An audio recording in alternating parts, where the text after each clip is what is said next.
আমাদের পরিবারে আমরা তিনজন, মা, আমি, রাজ এবং আমার ছোট বোন নীরা।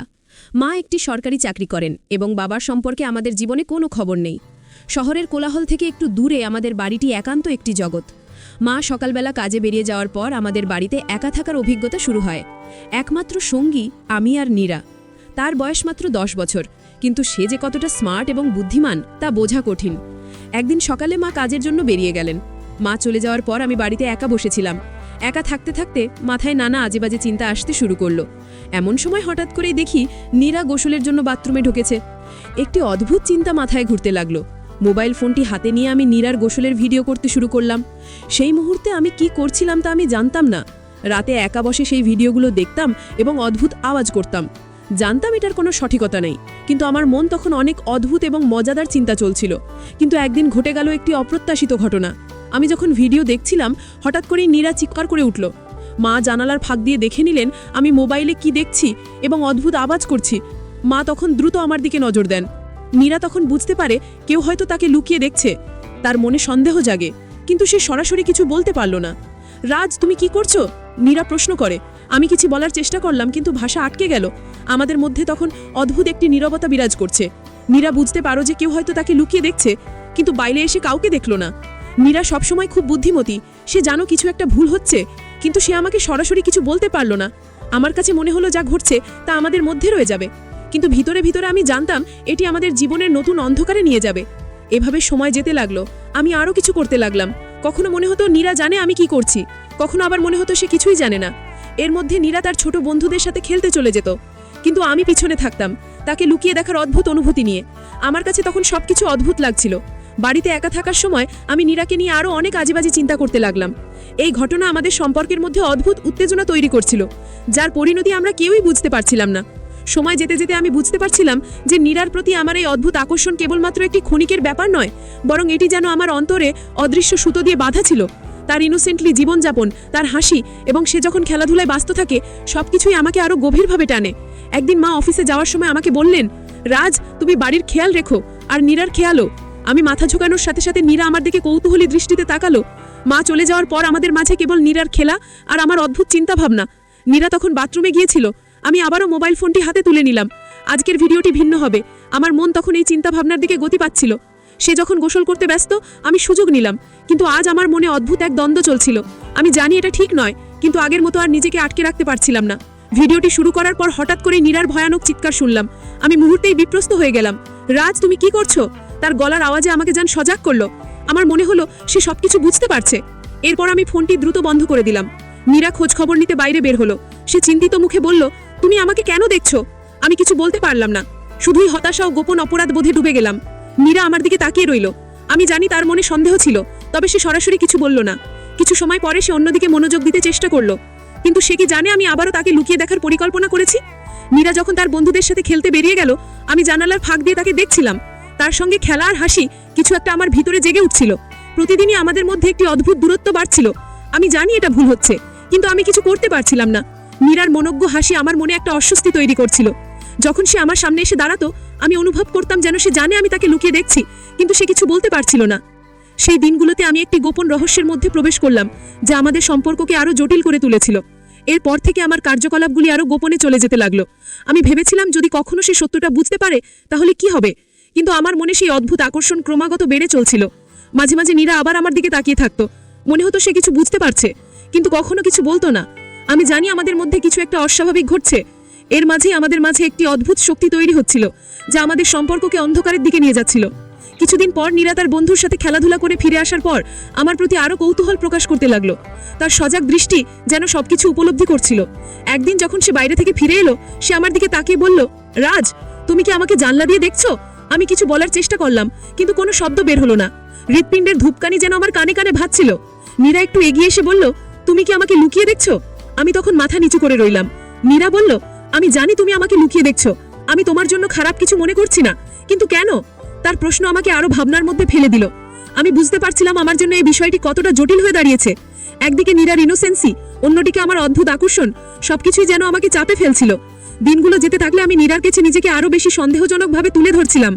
সে তখন মাঝে মাঝে আমাকে প্রশ্ন করত, রাজ, তুমি কিছু লুকাচ্ছ? কিন্তু আমি অজানা অপরাধ বোধে তার প্রশ্নের উত্তর দিতে পারছিলাম না। এক সন্ধ্যায় যখন মা কাজ থেকে ফিরলেন, তিনি আমাদের উভয়ের মধ্যে অদ্ভুত পরিবেশ বুঝতে পারলেন। মা বললেন, কিছু সমস্যা হচ্ছে কি? রাজ, আমি মাথা ঝুঁকিয়ে বললাম, না মা।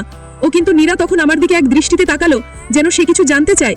তারপর থেকেই নীরা প্রায়ই আমাকে অনুসরণ করতে শুরু করলো। সে বলতো, আমি তোমার পিছনে আছি রাজ, তুমি আমাকে লুকিয়ে রাখতে পারবে না কি? তার কথাগুলো আমার মনে আরো চাপ সৃষ্টি করছিল। আমি জানি সে সত্যিই কিছু বুঝতে পারছে। একদিন আমি নিজেকে আরো হতাশ অনুভব করছিলাম। নীরা যখন বাথরুমে ঢুকলো, আমি আবার মোবাইল ফোন হাতে তুলে নিলাম। কিন্তু আজ কিছু আলাদা হচ্ছিল। নীরা যখন গোসল করছিল, আমি ভিডিও করতে চাইছিলাম, কিন্তু মনে হচ্ছিল সে জানে আমি সেখানে আছি। হঠাৎ সে বলে উঠল, রাজ, যদি তুমি এখানে আসো আমি বলবো। আমি হতাশায় ফোনটি বন্ধ করে দিলাম। তখন তার চিৎকার শুনে আমি ভীত হয়ে গেলাম। নীরা আসলেই বুঝতে পারছে। আমার মনে হলো এই পরিস্থিতি এক বিপদের দিকে নিয়ে যাচ্ছে। সে যদি সত্যি জানে, তাহলে আমাদের সম্পর্কের মধ্যে কি অন্ধকার নেমে আসবে? অন্যদিকে আমি নিজেকে চিন্তায় ডুবিয়ে ফেললাম। যদি সে জানে, তাহলে আমি কি করব? আবার সে আমাকে প্রশ্ন করবে, তুমি কেন আমার ভিডিও নিলে? সবকিছু কেমন যেন অবশ হয়ে যাচ্ছিল। সন্ধ্যার দিকে নীরা আমাকে বলল, রাজ, তুমি কি আমার উপর কোনো অসৎ পরিকল্পনা করছো? আমি তখন হতভম্ব হয়ে গেলাম। তার সরল প্রশ্নে আমি ধাক্কা খেলাম। আমি জানি আমি কিছু করছি যা ঠিক নয়, কিন্তু আমি ঠিক বুঝতে পারছিলাম না এটি কিভাবে বন্ধ করব। এভাবেই একদিন আমি তাকে সমস্ত সত্য বলার প্রস্তুতি নিলাম। আমি জানি এটি আমাদের সম্পর্কের জন্য অত্যন্ত বিপজ্জনক হতে পারে, কিন্তু আমি নীরার কাছে সত্যিটা বলার জন্য তৈরি হচ্ছিলাম। রাতে আমি নীরার কাছে বসেছিলাম। সে তখন টিভি দেখছিল, কিন্তু আমি জানি তার মনে কিছু একটা চলছে। তার কৌতূহলী দৃষ্টি আর প্রশ্নগুলো আমাকে আতঙ্কিত করে তুলছিল। আমি যখন তার দিকে তাকালাম, সে জানতে চাইল, রাজ, তুমি কি আমার সাথে কিছু শেয়ার করতে চাও? সত্যি বলতে আমি ভয় পাচ্ছিলাম, কিন্তু মনে মনে ঠিক করলাম এখনই সময় সঠিকভাবে সত্যিটি বলার। নীরা, আমি বললাম, তুমি জানো আমি অনেক কিছু করছি গু, যা ঠিক নয়। গু। নীরা একেবারে চুপ হয়ে গেল। কি বলছো? সে শঙ্কিত হয়ে জানতে চাইল। আমি একটু দম নিয়ে বললাম, আমি তোমার ভিডিও নিয়েছি। তার চোখ বিস্ময়ে চেয়ে রইল। তুমি কি? কেন? সে চিৎকার করে উঠল। আমি তার চোখের দিকে তাকাতে পারছিলাম না। আমি জানি এটা ঠিক নয়, কিন্তু আমি তোমার প্রতি এক অদ্ভুত আকর্ষণ অনুভব করতাম। গু, এটা অস্বাভাবিক। নীরা হতাশার সঙ্গে বলল, রাজ, তুমি কি আমাকে সবসময় দেখছো? কেন তুমি এটা করো? আমি জানতাম এটা শুধু এক রাতের শীতল কথোপকথন নয়। আমার মনে হতে লাগলো আমাদের মধ্যে একটা ব্যাপার হয়েছে যা কখনো ফিরিয়ে নেওয়া যাবে না। আমি জানি এটা ভুল, কিন্তু আমি নিজেকে কন্ট্রোল করতে পারছিলাম না। তুমি জানো, আমাদের মধ্যে কিছু একটা অদ্ভুত। আমি এটা থামাতে চাই। নীরা কিছুক্ষণ চুপ রইল। আমি তার মুখের দিকে তাকালাম। সে যেন এক গভীর চিন্তায় ডুবিয়ে আছে। রাজ, তুমি যদি সবকিছু মেনে নাও, তাহলে আমাদের সম্পর্ক নষ্ট হবে না। আমরা ভাই বোন এবং আমাদের মধ্যে কিছু একটা হওয়া উচিত নয়। আমি বুঝতে পারলাম সে সত্যি পরিস্থিতি বুঝতে পারছে, কিন্তু আমি জানি না কিভাবে সবকিছু ফিরিয়ে নিতে হবে। আমি শুধু চাই তুমি আমাকে বুঝো গো। আমার উপর আরোপ করা চাপের পরিবর্তে তুমি আমাকে খুলে বলো, আমি বুঝতে পারবো। কিন্তু আমাদের মধ্যে সম্পর্কের সীমা থাকা উচিত। আমি জানি তুমি একা অনুভব করো, কিন্তু আমরা একে অপরকে নিয়ে চলবো। এরপর আমি অনুভব করলাম আমাদের মধ্যে আরো একটি স্তর তৈরি হচ্ছে, তবে তা আমাদের মধ্যে একটি ভাই বোনের সম্পর্কের প্রতি বিশ্বাসের সাথে ছিল। নীরা বলল, আমাদের নিজেদের মতো থাকতে হবে। আমি তোমার উপর আস্থা রাখি, কিন্তু তুমি যদি আমার উপর চাপ সৃষ্টি করো, তাহলে তা সত্যি বিপজ্জনক হবে। আমার মনে হলো নীরা বুদ্ধিমতী সিদ্ধান্ত নিচ্ছে। আমি প্রতিশ্রুতি দিচ্ছি আমি আর কখনো এমন কিছু করব না। আমি বললাম। দিনগুলোতে আমাদের মধ্যে অদ্ভুততা কমতে লাগলো। আমরা আবার ভাই বোনের মতো সময় কাটাতে শুরু করলাম। একসাথে পড়া, খেলা, সর্বত্র আমাদের সম্পর্ক নতুন একমাত্র পেয়ে গেল। কিন্তু মাঝে মাঝে আমি অনুভব করতাম সেই অদ্ভুত অনুভূতি এখনো আছে, তবে নীরা সেটিকে উপেক্ষা করতে শিখেছিল। আর আমি জানি আমি আর কখনো সেই পুরনো পথে ফিরতে চাই না। একদিন মা কজ থেকে ফিরে এসে বললেন, তোমরা দুজন কি ঠিক আছো? আমরা একসাথে হাসলাম। মা বুঝতে পারলেন আমাদের মধ্যে একটি সম্পর্কের পরিবর্তন ঘটেছে। আমরা একে অপরকে নিয়ে নতুনভাবে জীবনযাপন শুরু করলাম। আমি জানি মাঝে মাঝে অন্ধকারের দিকে যাওয়ার সুযোগ ছিল, কিন্তু আমরা তা কাটিয়ে উঠতে সক্ষম হয়েছিলাম। এভাবেই আমাদের পরিবার আবার শান্তি ফিরে পেয়েছিল। যদিও পরিস্থিতি একেবারেই সহজ ছিল না, তবে আমরা সিদ্ধান্ত নিয়েছিলাম যে ভাই বোনের সম্পর্কের উপরে কিছু বিশেষ মূল্যবান। আমরা জীবনের প্রতিটি মুহূর্ত উপভোগ করলাম আর অদ্ভুততার মধ্যে একটি নতুন সম্পর্ক গড়ে তুললাম। এটি আমাদেরকে আরো শক্তিশালী করে তুলেছিল। হঠাৎ করেই মনে হলো নীরা সেই সন্দেহের দৃষ্টিগুলো আবার ফিরে আসছে। আমি তার ঘরের সামনে গিয়ে দেখলাম সে চুপচাপ বসে আছে, যেন কিছু ভাবছে। নীরার ঘরে দরজা খুলে আমি ঢুকতে চাইছিলাম, কিন্তু ঠিক তখনই নীরা ঘুরে তাকালো। তার চোখে আবার সেই কঠিন দৃষ্টি। রাজ, তুমি কি এখনো আমাকে নিয়ে কিছু ভাবছো? আমি চমকে উঠলাম। না নীরা, আমি তো শুধু তোমার খোঁজ নিতে এসেছিলাম। কে?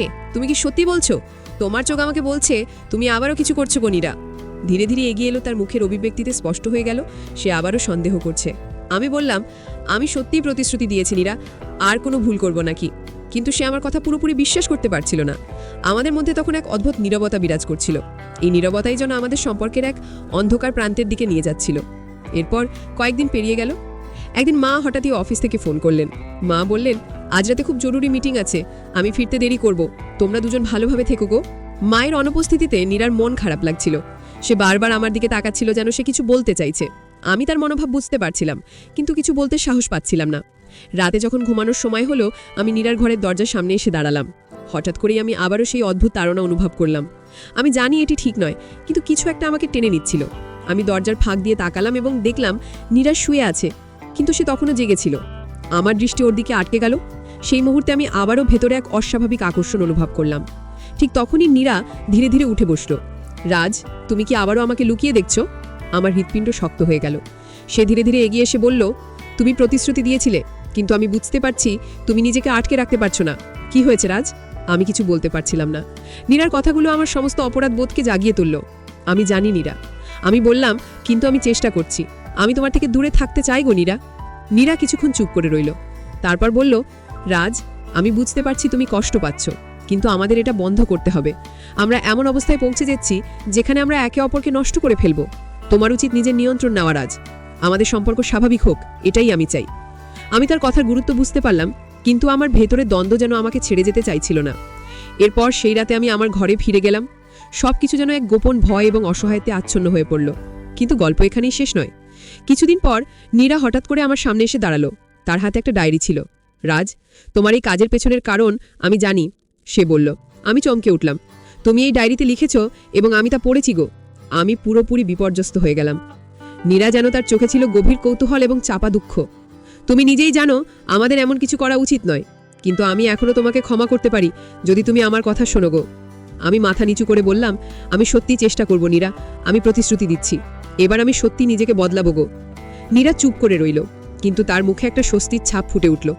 এই ঘটনা থেকে আমাদের জীবনে পরিবর্তন এলো। আমি ধীরে ধীরে আমার অদ্ভুত চিন্তাগুলো থেকে মুক্তি পেতে শুরু করলাম। নীরা আমাকে ক্ষমা করেছিল, কিন্তু তার শর্ত ছিল আমাদের সম্পর্ক সবসময়ের মতো স্বাভাবিক থাকতে হবে।